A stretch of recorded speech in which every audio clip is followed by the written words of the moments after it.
Happy Friday and welcome to Career Launch Live. I am your host, Catherine McCord, and I have with me a very, very inspirational person, somebody whose information I follow in career. I absolutely follow. I have UB with me. Actually, you're over there now. You're Yeah, right. wherever you are. Hello, hello. Thank you. How's it Welcome. going? Thank Welcome. you. So tell us first. So for anybody, first of all, who doesn't know me, I'm your host, Catherine McCord. I run Titan Management, which is a national um, DE and I kind of focused people consulting firm. So we kind of everything from hiring to firing. And then I have Titan ATS, which is an anti-bias applicant tracking system. Tell us about yourself and your career, UB. Yeah, so UB, which stands for Ubaldo Ciminieri. Hmm. My dad's from Argentina. Career-wise, I've been at the entrepreneurial game for the last, let's call it 8 years in earnest. Really trying to help companies, figure out a better way to hire people, like find the right people for the right job, and Right. doing that through services, now doing that through technology, and just within that, really focused on diversity, equity, inclusion, belonging. Like, how do you make those things become more real in an organization? How do you treat everybody fairly? All those kind of things. A lot of what we're going to talk about today in terms of building a company, right? And so Right. it's that perspective. So we've both, and the reason I wanted to cover that first instead of kind of at the end, like I normally do, is that this is what we do in our lives, and Yeah. I've been doing it for about the same amount of time you've done it. And I've worked with Right. startups across the country. It's a lot of fun. It's a lot of hard work. Sometimes it's very emotionally taxing. But it's important. And ethics I want to talk about too is not just about your people in the company too, right? It's how you treat your clients as well, and making Absolutely. sure that all of those ethics and integrity carry over to them. Yeah, I mean, it's like you don't get to pick and choose where Right. you do ethics. I mean, that isn't a thing. It's like you You don't either. get to pick and choose where you do ethics. I love that. Well, yeah, because it's a lot of, I feel like a lot of initiatives take that form. And I think part of it is, when you look at diversity initiatives, for example, a lot of the time it's just checking a box just to say that just to make it look like we're doing it. Same thing. It's the same It's thing true. here. It's you don't. It's not about checking a box. It's not about making yourself look good to the public. Because guess what? Like, we're in a day and age where somebody's going to find out when you're Yes, you not will doing be something. discovered. Yeah. So why not either live it, like own who you are as a company, right? Every company has their own DNA. They've got their own uh, behaviors and culture and personality. Own what that is, the good, bad, and ugly Yes. of it. Yeah, whatever that is, exactly. Own it. And by the way, we have a question. What is DE and I? I use that term. Diversity, equity, and inclusion is what Yeah. that means. So that's what And I DE and I usually is. add belonging on there. I throw the B on I like there. that too. I like that too. I've Yeah, seen you do that, the belonging, and I like that because it really is. That's kind of what it all ties into anyway, right? It is. absolutely. Yeah. It's what it absolutely ties into. So I want to talk about first because we've both done it and we've helped other people do it. How do you? One of the first questions people always ask me is how do you, build an inclusive culture, or how do you build an inclusive Mm. hiring practice? And I say, well, it starts at the beginning, right? Yeah. So how do you do that? How do you develop that and build that truly diverse and inclusive culture? Right from and ethical in general, just not being cruddy to people, just Right. right out of the gate. How do you do that? Yeah, you're exactly right. Like, it starts, well, so actually, I think it starts with that owning who you are piece, right? So, like, own who you are as a company. And again, that can be the good, bad, and ugly of it all. And it's okay to be honest about that. And it's okay to say that we do things a very certain way because, but own it. Right. Right. And then, like, so start there, and then yeah, to your point, build an interview process or build a candidate experience, where every candidate gets to know that Yeah. company authenticity, that transparency. Like, start there, because I think a lot of people say, well, we need to start at onboarding. Well, no, I think Right. it's too late at that point, right? Because you've set Right. expectations with every candidate in your interview process about what it's like to work there, right? And so while a small percentage of those become actual employees, a lot of those candidates go off and tell their friends to either, hey, you should apply to this company or not, And it based doesn't on the matter if they candidate's got numbers. hired. I want to throw that No, it out there. doesn't It matter. doesn't.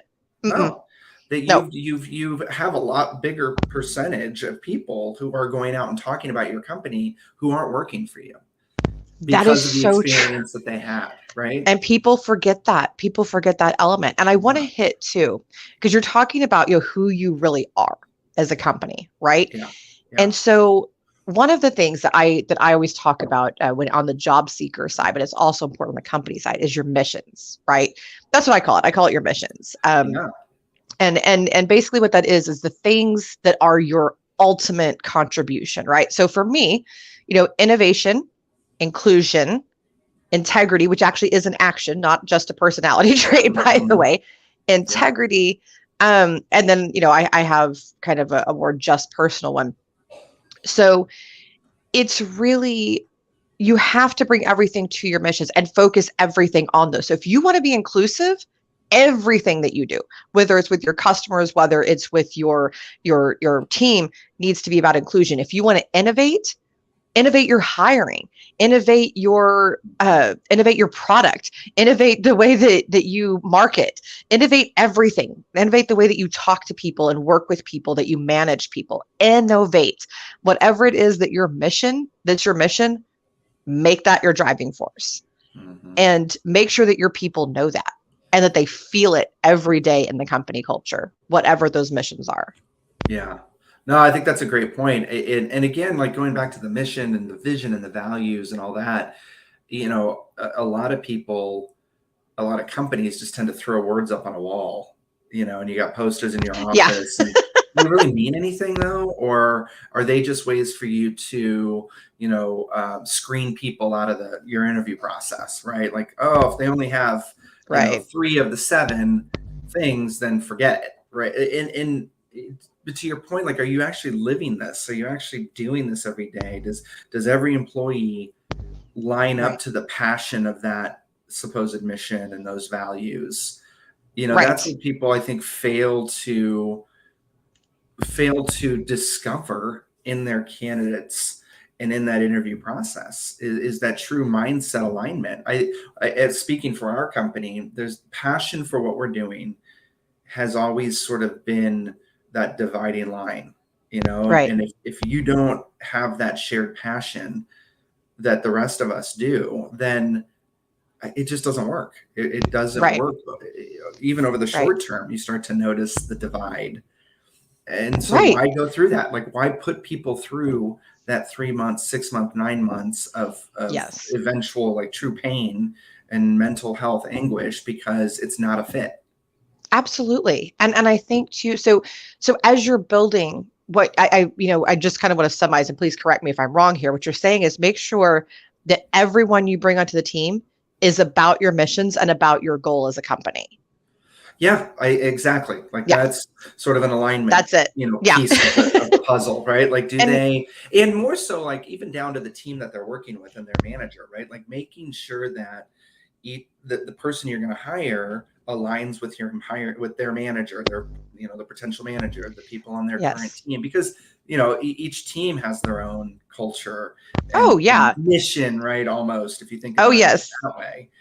Oh, So yeah. you got to have that alignment there. If that alignment, I mean, that's a big piece. It's like 1/3 of the puzzle. It is. And a lot of people miss that. And I want to take the opportunity too to say that alignment does not mean that you're hiring the same person over and over and No, over and over and over exactly. and over and over again. No. Alignment is about, again, your missions, your goals, all of that. That's what alignment is. And that can come in many, many, many, many different forms. Yeah. And so one thing that I talk about a lot, as you're scaling successfully, is to make sure that your marketing, your employer branding, All of that is inclusive from a standpoint of not just the obvious, like racial and gender and all that kind of stuff, but also make sure that you're speaking to neurodiverse folks who, ADHD, dyslexia, all that. Make sure that you are being inclusive of different learning styles. Is the person receiving your message visual? Are they auditory? Are they kinetic? Would them having some kind of little activity be the way to engage them? So keeping in mind just all the differences with people, and folks go, oh, that's so hard. It's really not. It's really not. It's not. Once you've kind of honed in that knowledge, right? And you kind of go, okay, this is how we need to do it. It's just a matter of rotating through different types of presentations. So, I do, for instance, this show. It has a visual element. It has a kind of learning element. It has an auditory element. And for people actually watching, there should be, I hope there are captions going across the screen. There are. I can confirm. Okay, good. Oh, good. Thank you. So it's very important to present different types of information, right? I think that's, I think it's something that a lot of people undervalue as they grow. And again, that applies even to your marketing. That's not just your hiring. That's everything. Oh, no. That's everything. And that's what we mean by inclusion. It's not put one Black person in your in your marketing images and say that you're diverse. That's not it. Don't do that. Well, I think to tie it back sort of to the ethics point, I think if you're truly operating as an organization from an ethical standpoint and an ethical perspective, then to your point, that communication should be easy. Because there's no hidden agenda. There's no underlying, because if you're not operating ethically, then there's a reason that you're not communicating inclusively across the board, right? Like there's some reason that either comes from the executive team or whatever, people who have bias, which we all have bias, right? And those things tend to drive us away from the ethical highway.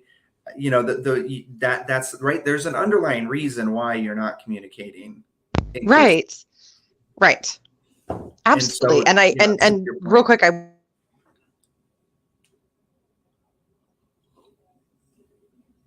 to have happen in your brain, but you can't let it rule. You have to train your brain to recognize what that is and to counter it, right? To present new information, because that's all it takes for your brain is to have new information introduced, and then the bias can be corrected.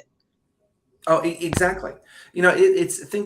Our brains are computers. Think about it as code, right? And sometimes we get a virus, and we just got to clean up the virus, rewrite the code a little bit, introduce new code, new information, and overwrite that bad. That's all. I know it's a lot harder to do, but that's really ultimately that's all it is, though. That's it. And to your point, it is about introducing more information. The more we get to know about other people, especially people who don't look like us, sound like us, etc., then the more comfortable we can be knowing, there's a lot more similarities than there are differences. Like, why would we want to get to know people? But that's what stops us. And then it just becomes a cycle, right? It just becomes comfortable to do the same thing over and over and over and over again, to hire the same people over and over and over again, and to operate the same way as a company. It's just easier. Yes, it is. It is. It's easy to fall into that habit, right? So, some of the things, so actionable things that you can do here to prevent this. I want to give actionable things that you can do to prevent this. So, number one is actively seek different people. Don't, let's say you're filling your sales team, that's an easy one to talk about, right? So if you have two sharks, go for a consultative approach from a salesperson, find one of those folks. If you have maybe 7 men on a team and no women, maybe add a woman. Maybe, you don't ever want to have tokenism, so to speak, but Right. But look for kind of a difference. My point is look for different. Maybe if you have a whole bunch of the same, it's time to stop and go, okay, we're hiring. There is a pattern here. Like something's not right here. So we need to adjust how we're hiring so that new things can come our way. Absolutely. And the way to sort of ease the fear of that is to first like predefine everything you need, you absolutely need from every candidate if they're going to be successful in a sales role, right? So forget about who the person is. Just think about these are the requirements, right?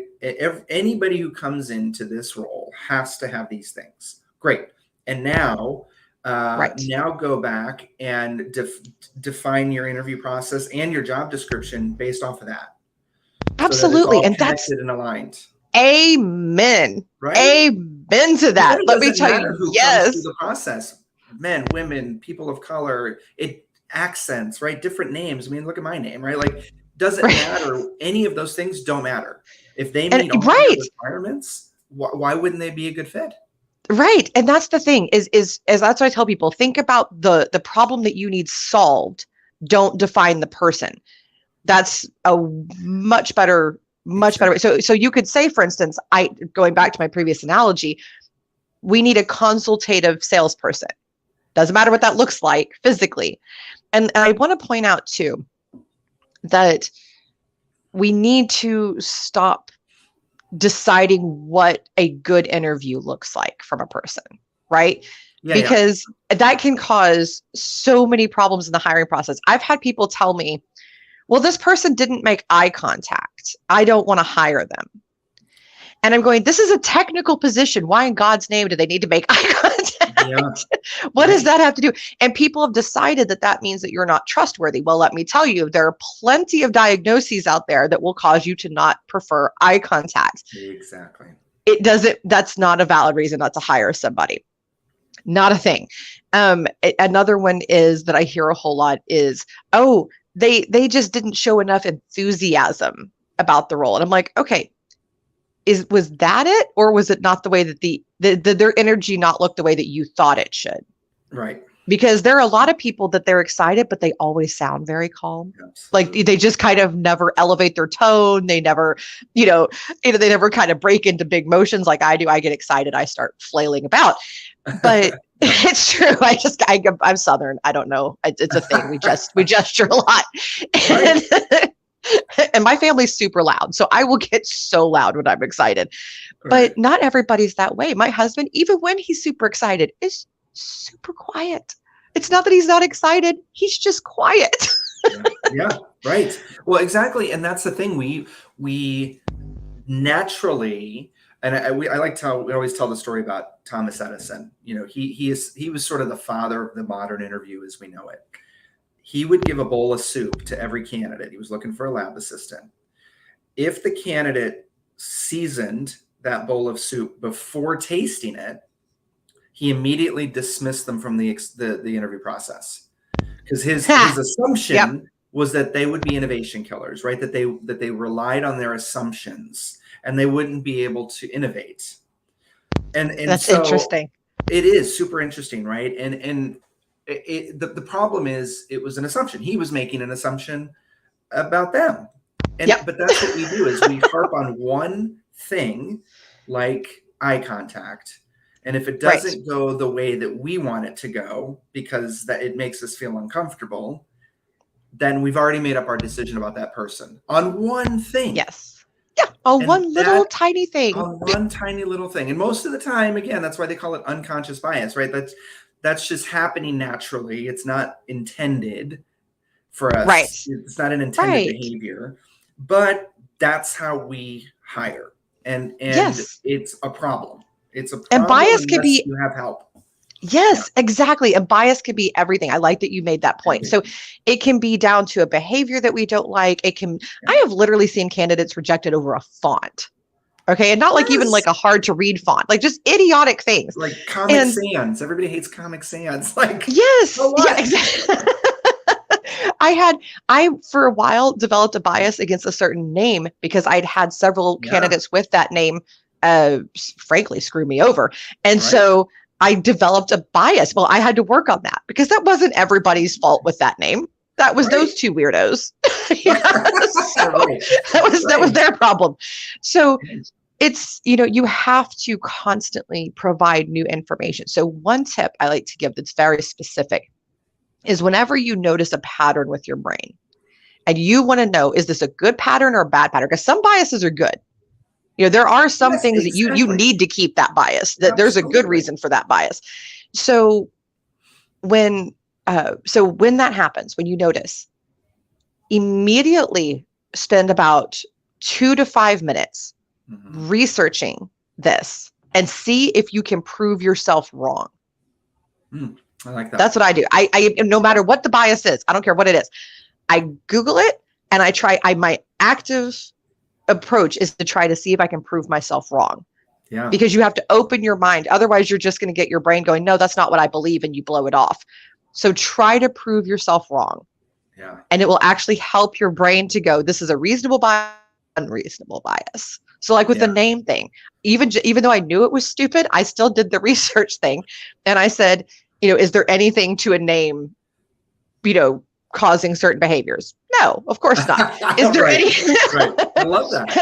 Are there any certain names that are more likely to get you hired or more likely to this? Of course not. Yeah. That's silly.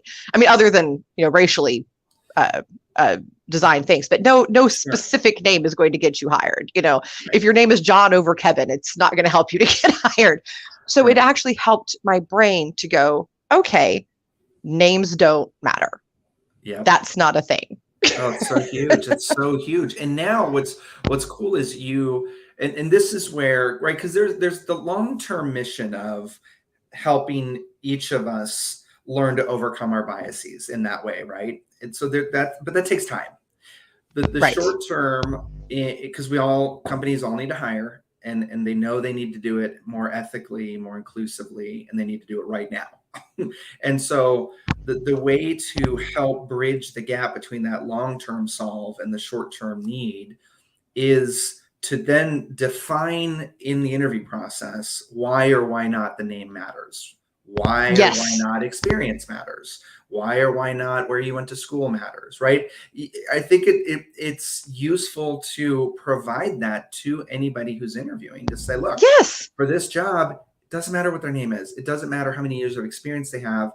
Can they demonstrate through this interview that they have the ability to do the job? Right. And if there are gaps, can we train them? Right. Like 100%. Like just defining that and laying that out. It's amazing how much less stress the interviewer will feel, because honestly, like, interviewers are stressed. There's a weight of responsibility on their shoulders for bringing in the right people that isn't solved for through training, through resources. It's just sort of expected that we all interview people and know how to do it. Well, guess what? We don't. And so we need help. and it's been shown in studies, the interviewers are a lot more stressed than candidates in the actual interview.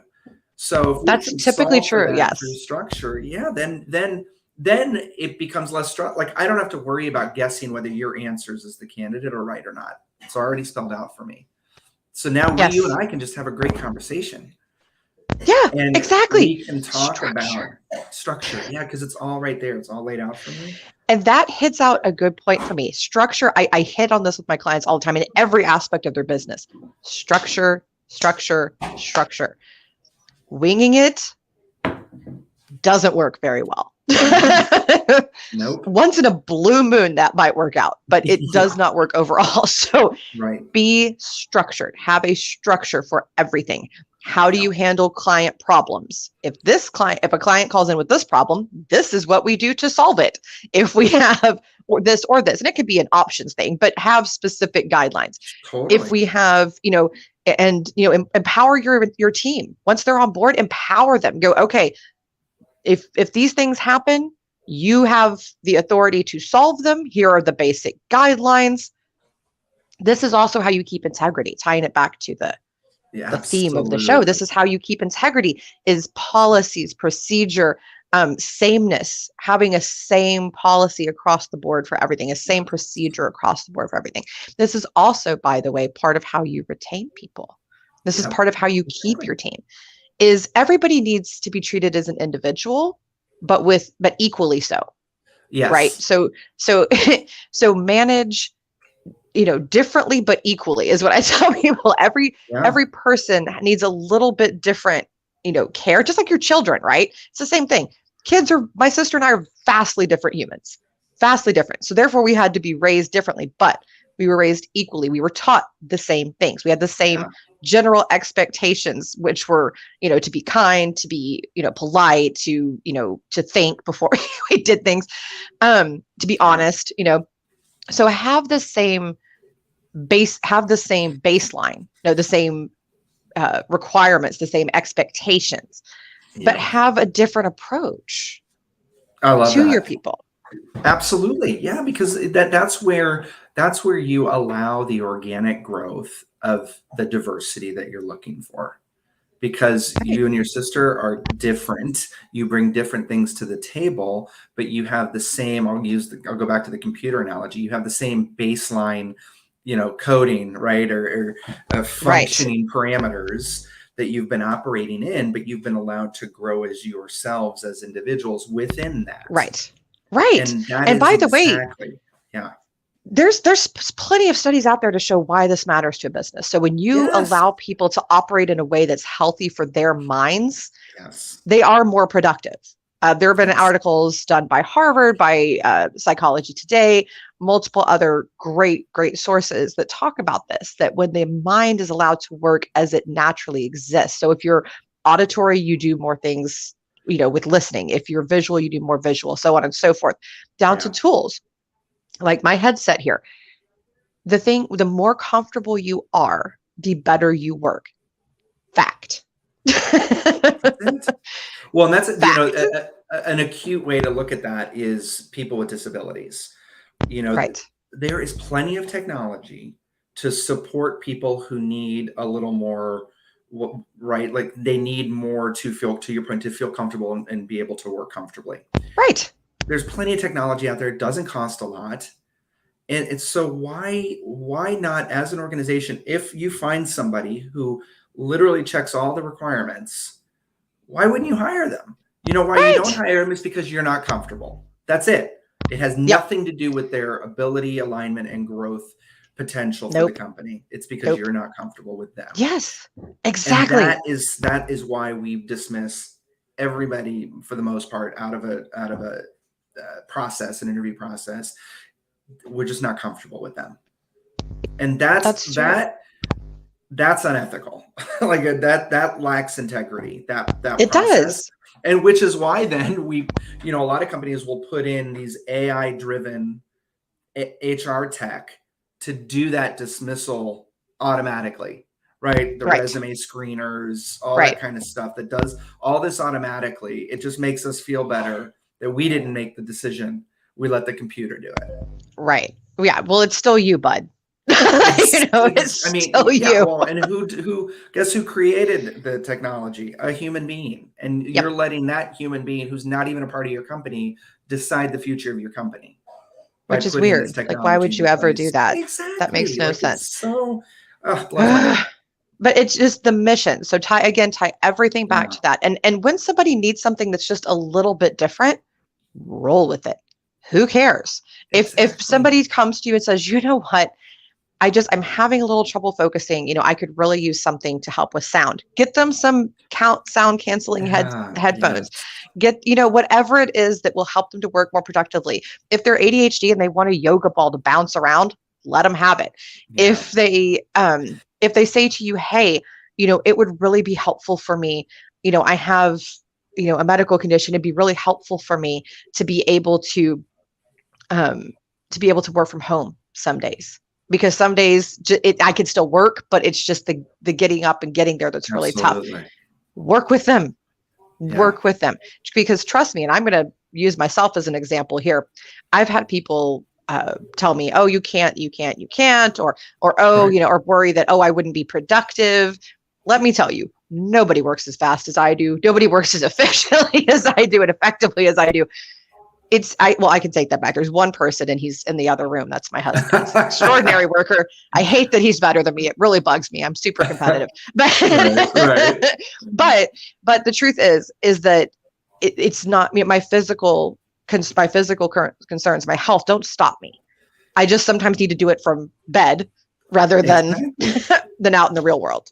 Absolutely. Yeah. No, I love that. I love that because, and this is where, because I always talk about the responsibility of this process really lies mostly with the company, to be ethical, transparent, honest about what they're looking for and all that kind of stuff and how they treat the candidates. Because I feel like a lot of pressure is put on the candidates to play this, this survivor game. It should not be. However, to this part of the conversation, I still think the company should be like, hey, what do you need to be successful here, right? Like that should be a standard question. But I do think, to your point, the candidate should also speak up in that case, right? Like, of course, this is what I need and this is why. Because that's where the inclusion thing, it is a two-sided. Yes. But that's how you do start to build more inclusion from the start and build a more inclusive place of work, because now those needs are being addressed. And it's like that person can bring their full self to work every day because they've been given the support of the organization to do that. And that's how you get to belonging. 100%. And so I want to hit, so we're going to close out the episode. So I want to hit on kind of our key points, our key takeaways from this show. Sure. So first is start from the beginning, find your missions and tie everything into those missions. Your hiring, your marketing, your innovations, everything needs to be tied into those missions. Be consistent, but also flexible at the same time. And in your hiring, look for different. Actively seek out different than what you already have. By the way, that actually increases your profits. Just throwing that out there. Boston Consulting Group did a great story. Boston Consulting Group, amongst others. Has done fantastic studies on that. And then finally, make accommodations, as they're known, standard options. It's not that hard. And be willing to listen. I'm going to throw that in there too. Be willing to listen and counter your biases. If you catch a bias of any kind, whether it's what you think your customer ought to be, what you think your employees ought to be, counter that by giving yourself new information. Anything else you want to add to that? No, that you covered it. I mean, that's, if you want to work with integrity and be a more ethical, transparent organization, that's it. Those are all the things. Like, lay it out. What do you have to lose? You're gonna you're gonna drive people away who shouldn't be working for you anyway, and you're going to attract the right people who should be working for you. 100%. So it's like why not? Why make it this put it out there. Box? Just put it out there. Be yourself as a company, and it'll be amazing to see. The right people will come to you. The right people will come to you. They will. I really truly believe that. I do too. So as we close, UB, tell them how to find you. www.interviewiA.com. Come join us. We're helping on that structured interview piece of it, right? Like we can help interviewers be better interviewers. We can help companies hire right every time. It's a great way to solve for diversity. It's a great way to solve for the hiring needs. It's just effective hiring, honestly. I've seen what you guys do. It's just effective hiring. It really is. Your product, and you can prove it, right? Like, talk about ethics. Like, you can prove why you hired somebody. Now it's like a flip of a coin, and you kind of like hide your notes because you don't want people to know. You know what I mean? But this, you can actually prove why you hired somebody. Like, again, integrity. It's a product about integrity. And if you want to connect with him, find UB on LinkedIn as well. You can find me on LinkedIn. We're both happy to connect with you, chat with you, have discussions with you. And with that, have a happy Friday, a beautiful Easter, and we'll see you next week, everybody. Bye.